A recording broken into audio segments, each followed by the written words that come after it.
अल्हम्दुलिल्लाह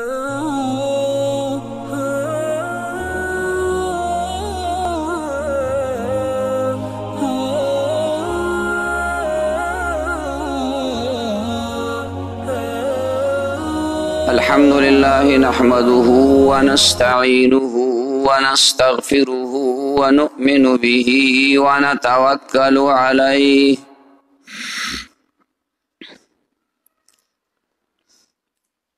व नऊज़ु बिल्लाहि मिन शुरूरि अनफुसिना व मिन सय्यिआति अअमालिना मन यहदिहिल्लाहु फला मुदिल्ल लहु व मन युद्लिलहु फला हादिय लहु व नशहदु अल्ला इलाहा इल्लल्लाहु वहदहु ला शरीक लहु व नशहदु अन्न सय्यदना व हबीबना व रहमतना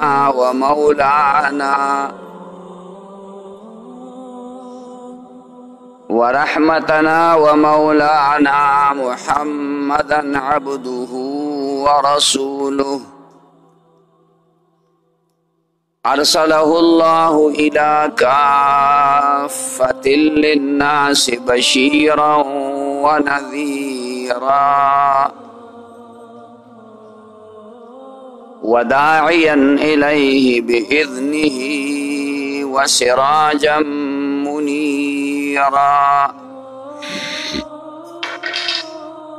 अम्मा बअदु फ़अऊज़ु बिल्लाहि मिनश शैतानिर रजीम बिस्मिल्लाहिर रहमानिर रहीम वमा अर्सलनाका इल्ला रहमतल लिल आलमीन इन्नल्लाह व मलाइकतहु युसल्लूना अलन नबी या अय्युहल्लज़ीना आमनू सल्लु अलैहि व सल्लिमू तस्लीमा अल्लाहुम्मा सल्लि अला सय्यिदिना मुहम्मद व आलिहि व इत्रतिहि बिअदद कुल्लि मालूमिन लक अल्लाहुम्मा सल्लि अला सय्यिदिना मुहम्मद व आलिहि व इत्रतिहि बिअदद कुल्लि मालूमिन लक। मुहतरम व मुसलमानानो रुणो द मखिना द सीरत ब मौजू बांदे खबर शोरो दा नन हम यव हिस्सा द नबी अलैहिस्सलातु वस्सलाम द सीरत और द किरदार पबारा के मुख्तसरा खबर को मखके अम्मा वेली चे दा वरज उस लंडी शवी दी और मलगरी दी दा कोशिश कई चलक पवख बांधे राजी ज़िक्रुस्तु चे बिया कम अमाल मुंग को नवागी तो वक्त इंतहाई लग पाती कीगी नो कोशिश दा कोई चे पवख बांधे चे आजान उशी नो ददे कलियो दख्वाउ शा खलक आदि फौरन जान रा रसीद लरिज़े खलक ख्वागी रागली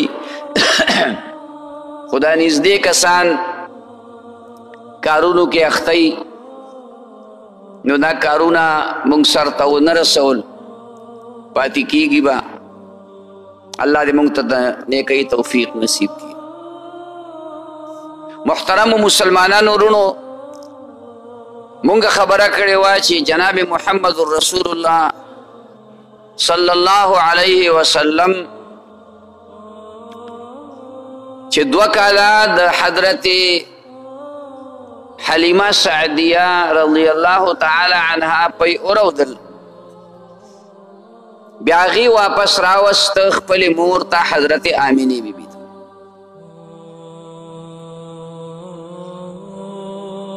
خو د دې هم دا زړه و چې که دا امینه بیبي ما ته اجازت وکړي نو زه به نبي علیه السلام ځان سره واپس بوزم. دغه هغه برکات وغیرې لیدلي او دې خوا اتفاقیات دا و چې په مکه مکرمه کې وبایي بیماري خوره وه نو د امینې بیبي زړه کې هم دا وه چې یاره دی واپس بوځي نو ښه به نو واپس یې بوت. 2 کاله نور تیر شو نبی علیہ السلام د 4 کالو شو. بیا واقعه پکې راغله چې نبی علیہ السلام د خپلو رضاعي رونو سره بهر وتی دی ګړي بیزې سره فرشتې دوه راغلې سپینې کپړې ښایسته د انسانانو شکل کې او د نبی علیہ السلام سینې وشلوله زړې ترې راوښکه او هغې ونه ووینځه. دا خبره مونږ کړې وه. بیا د هغې نه بعد حضرت حلیمه بیبي ویرېده چې دا خو د قریشو د خاندان د بنو هاشم چې هغه ډېر لوی مبارک خاندان دی زه به هغوی ته بیا څه جواب کوم چې نقصان ورته ونه رسي څوک یې مړ نه کړي. نو په دغه لحاظ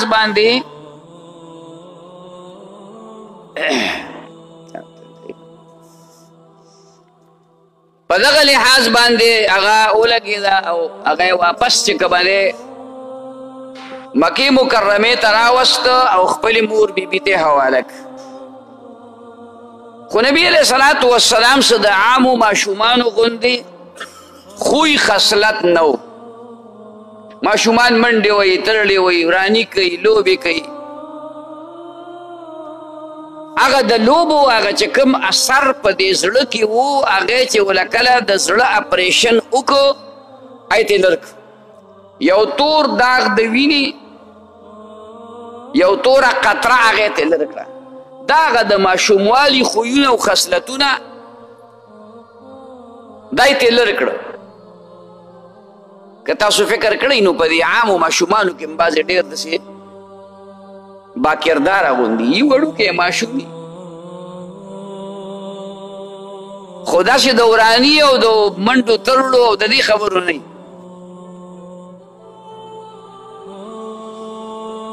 هغه د ماشوموالي خوی پکې خپله موجود وي.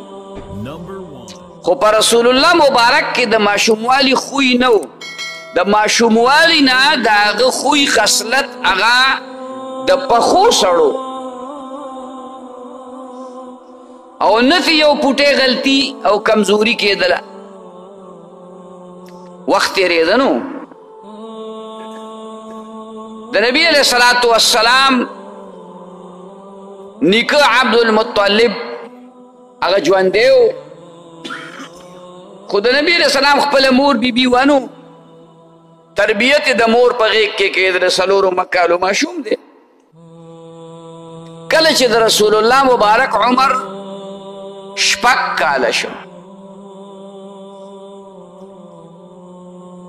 نو د نبي علیه السلام مور بیبي حضرت آمینه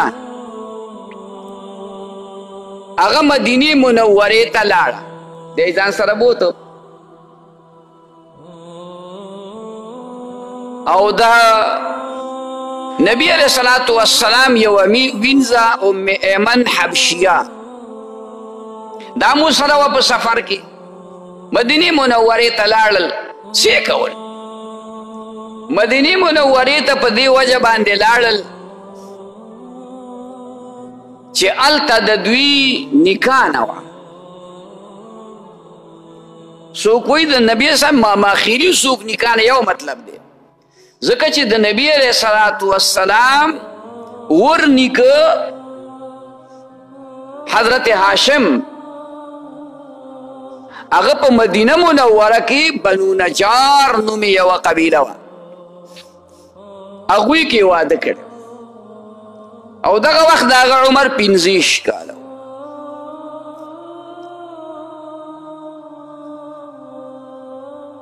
نو دغه د نبی علیه الصلاة والسلام که نکاح نه ورته وی او که ما خیري ورته وی لکه څنګه چې د پښتو کې مونږ وایو هلته د هغوی ملاقات ته لاړل څه وخت یې تیر که او بیا واپس راتلل نو په لاره کې یو مقام راځي هغې ته وایي ابوا کله چې سړی د مکې مکرمې نه مدینې منورې ته د بدر په لار ځي یو عام روډ او سړک دی عام روډ او سړک داسې دی چې هغه لږ سیده دی او د هغې فاصله کمه ده او یو د بدر په طرف باندې لار ده نو هغه داسې تاو شوې ده نو په دغه روډ باندې چې سړی ځي نو په دې لاره کې د مدینې منورې او د مکې مکرمې په مین زمانه کې د دې مین روډ نه د غټ سړک نه یو بل وړوکی سړک تلی تقریبا ابوا ته او هغه تقریبا 40 کیلومیټره دی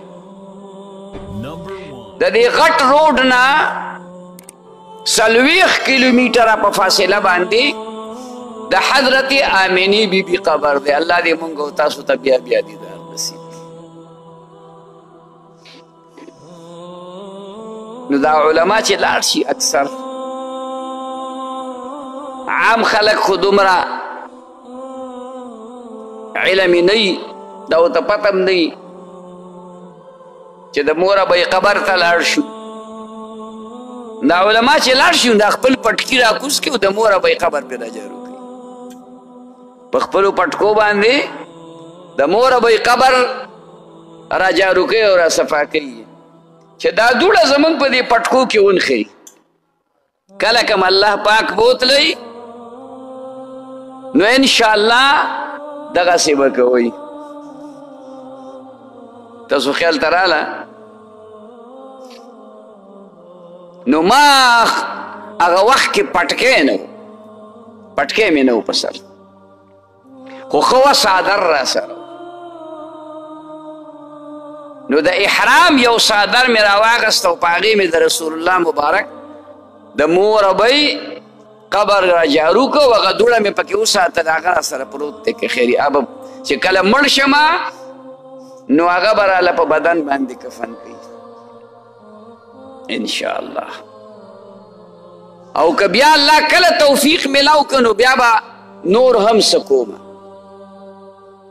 به هر حال عرض مې درته دا کو چې دغه ابوا مقام ته دوی را ورسېدل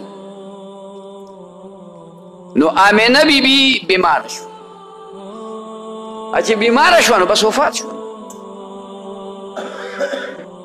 نو ډېر لوی غم او درد او پریشانی رسول الله مبارک ته ځکه عمر 6 کاله د 6 کالو ماشوم خو ډېر ماشومي که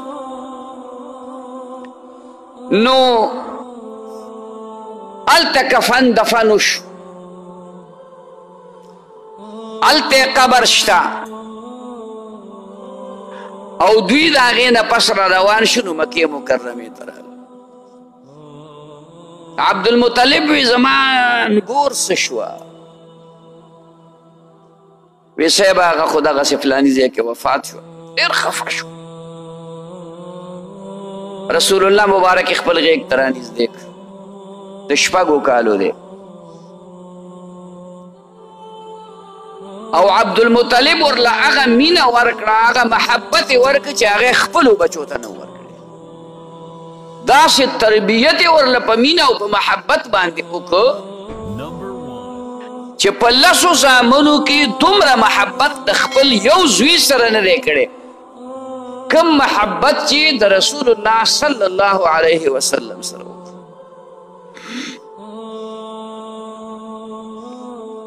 د خدای قانون داسې دی چې هغه خو انبیاو خو دې دنیا کې هم چې څوک یو لوی مقام ته رسوي نو د ډېرو امتحاناتو نه تېروي، سختۍ پې راولي، تکالیف پې راولي، کله پې خوشحالۍ راولي. دی ګوري چې آیا دی د خوشحالۍ کې د الله شکر کوي که نه کوي.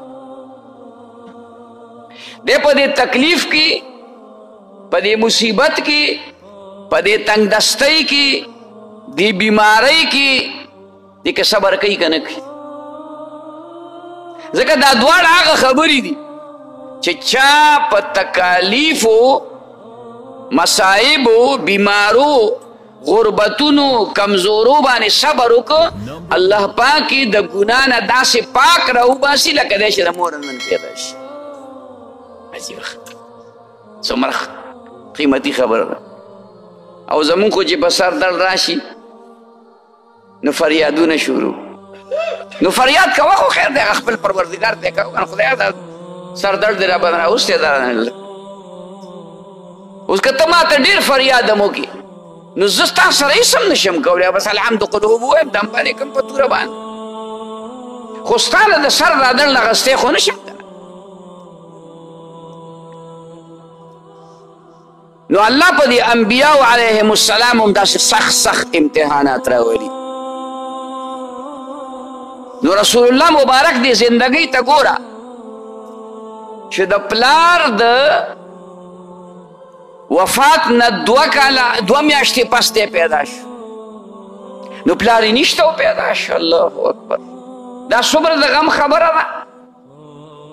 د خلکو دپاره، د ترونو دپاره، د نیکه دپاره لویه د خوشحالۍ خبره وه چې زما د هغه زوی بچی وشو چې کوم وفات دی پس مرګي. نو هغې دپاره د خوشحالۍ خبره وه، خو د پیغمبر علیه السلام دپاره د غم خبره وه. پلار یې په سترګو ونه لید، بیا چې د مینې په وخت کې راغی چې د مور مینه حاصله کی، د مور تربیت حاصل کی، هغه ته الله واغست. بیا دې ته مو ګوري چې کوم ځای کې ته واغسته، د سفر کې ته واغسته.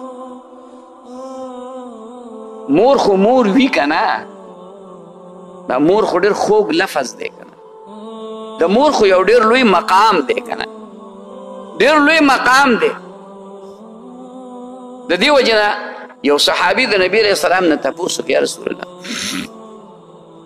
ما باندې الله او د الله د رسول نه وروسته د چا حق دی؟ وی د مور. وی بیا؟ وی د مور. وی بیا؟ وی د مور. وی بیا؟ وی د پلار. معلومه دا شوه چې د دې مور او د پلار په منځ کې ایک نسبت 3 دی. د مور حق 3 چنده سیوا دی. نو هغه چې ستا په دې کور کې نو تا ته دا کور ډک ښکاري، ته پور مامور او د رسول الله مبارک نه الله مور واغسته. نو په کوم حالت کې ته واغسته؟ د سفر په حالت کې. بیا د سفر په حالت کې مو سره نه تره شته، نه نیکه شته، نه رور شته، هیڅ څوک ورسره نشته که دا نو یو ام ایمن حبشیه رضی الله تعالی عنها وینځه ده. نو راله مکې مکرمې ته، بابا یې خفه شو، ډېر زیات، ډېر غمجن شو. وسې د خپل تربیت کې واغستو او داسې تربیت یې ورله وکړو چې ما تاسو ته وویل چې دومره تربیت چې که به دی نو هغه دومره مینه، دومره محبت د هغه خپل بچو ته نه وه ورکړې، هغه ته یې ورکړه. خو د پیغمبر زندګي د امتحاناتو نه تېرېږي نو چې 2 کاله تېر شو نو عبدالمطلب وفات شو. د 8 کالو په عمر کې دی رسول الله مبارک او نیکه وفات شو. چې کله د وفات وخت را نږدې شو نو خپل زوی ابو طالب د نبی علیه الصلاة والسلام تره د حضرت علی کرم الله وجهه پلار هغې راوغوښت. وی بچیا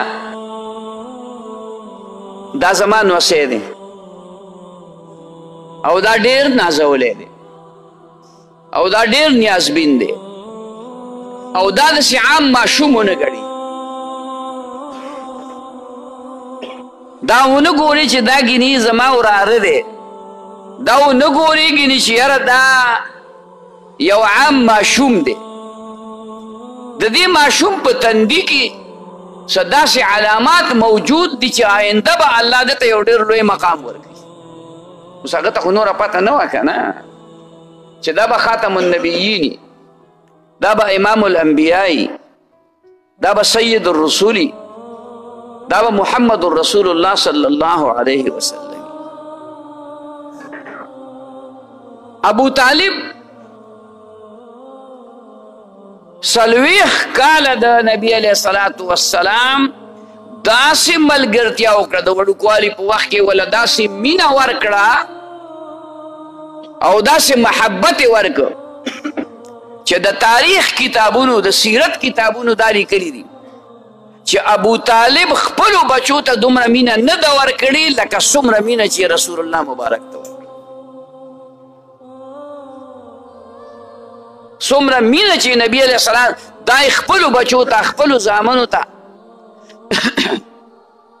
نه وه ورکړې ګنې دا یاد وساتئ د خپل بچي سره د مور او د پلار مینه دا فطري ده دا که ته غواړې که نه غواړې خو ستا به ستا د بچي سره محبت وي او هغه د خپل وراره ته هغه مینه ورکړه او هغه محبت یې ورکړه چې خپل بچي یې پرې رسطو کړل او د رسول الله مبارک د هغه سره دومره محبت پیدا شو چې د هغه نه به یوه لمحه جدا کېدل برداشت کولی نه شو چې زه د ابو طالب نه جدا شو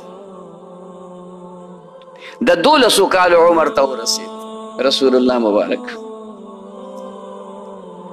چې د 12 کالو عمر ته ورسېده نو ابو طالب د شام په سفر باندې ته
وجهه هغه خوبصورت او منور مخ چې د هغه په برکت باندې خلک د الله نه باران غواړي یو ځل باران نه کېده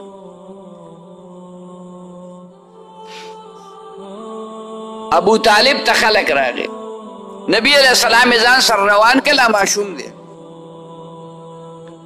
او د نبی علیه السلام شا مبارکې د کعبې د دیوال سره وجنګوله وی دعا وکړه چې الله باران وکړي رسول الله مبارک دا ګوته داسې اسمان ته اوچته کړه د وریځې دره کم نه لګېده او بس وریځ راله او باران وشو او داسې باران وشو چې سیلابونه وپېده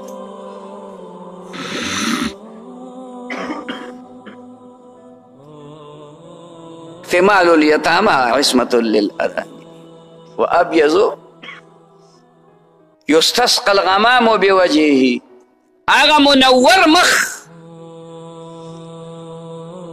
چې د هغې په طفیل او برکت باندې ده الله نه باران غوښتی شي وریځې د هغې نه باران وري. د یتیمانو همدرد دی او د کونډو رونډو خدمت کوونکی دی. نو د 12 کالو په عمر کې چې کله ابو طالب روان شو رسول الله مبارک په مخ باندې اوښکې راغلې. هغه وی بچی راځه نشم برداشت کولی ستا دا اوښکې ستا دا جړه نشم برداشت کولی چې ته تا په جړه پرېږدم او زه تجارت ته لاړ شم په تجارت تشړه کولی. نو ځان سره روان کړه. په دې لاره کې یو ځای راځي شام ته چې سړی ځي نو په لاره کې یو ځای راځي هغه ځای ته وایي بصرا. دغلته کې یو د یهودو یو بزرګ اوسېده یو عالم راهب. هغوی هغه عالم ته وایي چې هغه ناست دي په ګوټ کې او د الله عبادت کوي. عالم همي او جرجیس دا هغه نوم لوی عالم. د هغه صومعه د هغه عبادت خانه لږ په اوچت ځای وه. دا خلک چې به را روانو په دې لار باندې نو هغه ته به ښکارېدل. نور کله پروا به نه وه قافلې به راتلې او یا به هلته دمه کوله یا به مخکې یا وروستو بیا به تلې قافلې په خپله لار باندې. اوس دا قافله را روانه ده دا هغه قافله ده چې د دواړو جهانو سردار پکې دی خو چاته څه پته ده چې دا د دواړو جهانو سردار خاتم النبیین پکې دی چاته پته ده قافلې والا ته هم پته نشته. هغه د هغه ځای نه چې وکتل نو پوه شه چې دی کې خو خاتم النبیین را روان دی. هغه ولې وپېژنده ځکه چې تورات د نبي علیه الصلاة والسلام د نشانونه او د علاماتو نه ډک. یوه علامه د نبي علیه الصلاة والسلام یې پکې دا لیکلې وه چې دی په لار رواني که ډېره سخته ګرمي وي نو په سر به وریځ رواني سوری به یې پې کړي. نو دغه عالم د هغه ځای نه وکتل بحیرا راهب چې دا نبي علیه الصلاة والسلام باندې دا خو د نو چې دا قافله را ورسېده نو د هغه د دې عبادت خانې په خوا کې یوه ونه وه. نو دا خلک هغه ونې سوري ته کېناستل ګرمي وه د ونې سوري ته کېناستل. نو دې بار راووت نو هغه ټولو خلکو ته داسې یو کس ته داسې هر د هغه مخ ته د هغه سترګو ته د هغه پوزې ته وی ستاسو یو بل ملګری هغه څه شو وی بل ملګری وی هغه خو اوښان داسې بوتلي سره یي. رسول الله مبارک دا ټول خلک ناست دی او رسول الله مبارک دغه ټایم کې اوس نشته. هغه ته یې اوښانه والا کړي ته دغه اخوا ځای کې د اوښان سره وه وی ورشه یې واز کړي. رسول الله مبارک چې راغی نو سوری نشته په سوري باندې خلک ناست دی ونه چې ولاړی د هغې سوری. نو نبي علیه السلام یو طرف ته کېناست په نور سوری ورتاو شو رسول الله مبارک طرف نور چې د دې نور خاته نه راوخیږي نو د یو دیوال یا د یوې ونې سوری کوم طرف ته تللی قبلې طرف ته او چې نور قبلې طرف ته واوړي مثلا دې وخت کې نو دا سوری به کوم طرف ته ځي نور خاته ته او چې څونه اخوا کېږي نو دا سوری به اوږدېږي. ټیک ده که نه؟ اوس دا خلک خو ناست دی دا سوری دې خوا تلی دی خو چې رسول الله مبارک هلته په نور کېناسته نو سوری ورته الله دې خوا راتاو ټول وایه سبحان الله. داسې عجیب پیغمبر دی صلی الله علیه وسلم. بیا راغی نبی علیہ السلام سره څه خبرې وکړې. بیا یې د نبی علیہ الصلاة والسلام مهر نبوت وکړ. د دواړو اوږو په منځ کې ګس طرف ته زړه په برابر باندې یو داسې د کوترې د هګۍ عمره او براو شوی ځای او په هغې باندې لیکلي محمد رسول الله صلی الله علیه وسلم. او ګیر چاپېره تې نري ویښته چاپېره ښکلي که بختورو د رسول الله مبارک هغه مهر یې ښکل وی دا تاسو کې د چا مشر سره څوک شته؟ خلکو وی چې دا ابو طالب یې ورته وی دا دی. وی دا ستا څه دی؟ وی صاحب دا زما زوی دی. وی دا ستا زوی نه دی، د پلار مړ دی. رښتیا ووایه د پلار وفات دی. تورات کې خدا لیکلی دي چې د ده د پیدا کېدو نه بعد 2 میاشتې مخکې د پلار وفات کېږي، نو ته پلار ته کوم ځای نه شوې؟ او بیا ټیک ته بلکل صحیح خبره دی وکړه. زه پلار نه یم، زه ترې یم، خو ما دی د بچي په شانتې پاللی دی او پالم یې. ما په دغه وجه باندې ووي چې څوک دا اعتراض ونه کړي چې یاره دا یې زوی دی او که دا یې وراره دی. د دروغو په خیال مې خبره نه راکړي. هغه وی ښه ده داسې به وکړي چې دی زر تر زره واپس مکې مکرمې ته ولېږه. ګورې که د روم خلک خبر شه هغه عیسایان دي او دا خبره هغوی ته د انجیل نه هم معلومه ده چې په دې میاشت کې به رسول الله مبارک نبی آخر الزمان هغه شام ته سفر کوي، نو هغې پرېږدي نه مړ کوي. نو دا واپس که چې دا تقریر هغه راهب وکړه، نو 2 کسان په هغه جمع کې ناستو. هغوی په دې خیال راوتي وو چې په دې لار باندې به د دواړو جهانو سردار محمد رسول الله راځي او موږ چې کوم ځای کې دی ګیر کړو شهید کوو. نعوذ بالله. او د دغې راهب د هغه پې نظر شو. هلکه وی تاسو ودرېږئ، وی تاسو څه شي ته راغلي یې؟ بس هغوی ویرېدل. وی دا د آخرې زمانې پیغمبر د ایمان پې راوړئ، ظالمانو تباه کېږئ. اول خو ده ته تاسو کتی قدر هم نه شئ چې دی ده ته نقصان ورسوو. خو بیا هم درته ویم هغوی ښکار له راغلي وو، په خپله ښکار شو. ښکار له راغلي وو، په خپله ښکار شو، توبې وښکله. نو دغه وخت کې خو له نبي علیه السلام پیغمبر نه و، خو د هغه ته د تکلیف رسولو نه توبه وښکله او د راهب په دین باندې شو. راهب دغه وخت کې د دین حق و.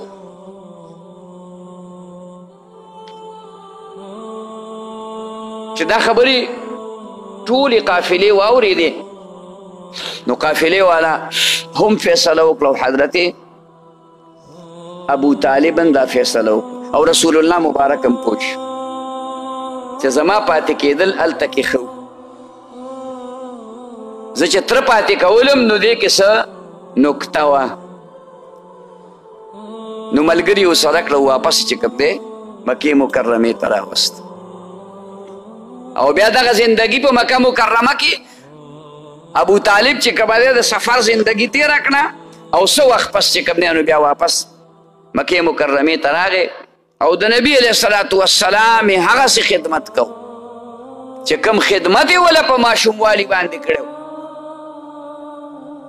به هر حال دا د نبي علیه الصلاة والسلام د تاریخ د نبي علیه الصلاة والسلام د سیرت او د کردار یو جلکو چې دغه وخت ځای پورې درته ما بیان که زندگی وه سلسله جاری ده. انشاءالله آینده به په دې باندې بحث کوو. الله دې موږ او تاسو ته عمل نصیب کړي. واخر دعوانا ان الحمد لله رب العالمين. ربنا اتنا في الدنيا حسنه وفي الاخره حسنه وقنا عذاب النار ربنا لا تؤاخذنا إن نسينا واخطأنا. ربنا ولا تحمل علينا إصرا كما حملته على الذين من قبلنا. ربنا ولا تحملنا ما لا طاقة لنا به واعف عنا واغفر لنا وارحمنا أنت مولانا فانصرنا على القوم الكافرين. وصلى الله تعالى على خير خلقه محمد وعلى آله وأصحابه أجمعين. آمين يا رب.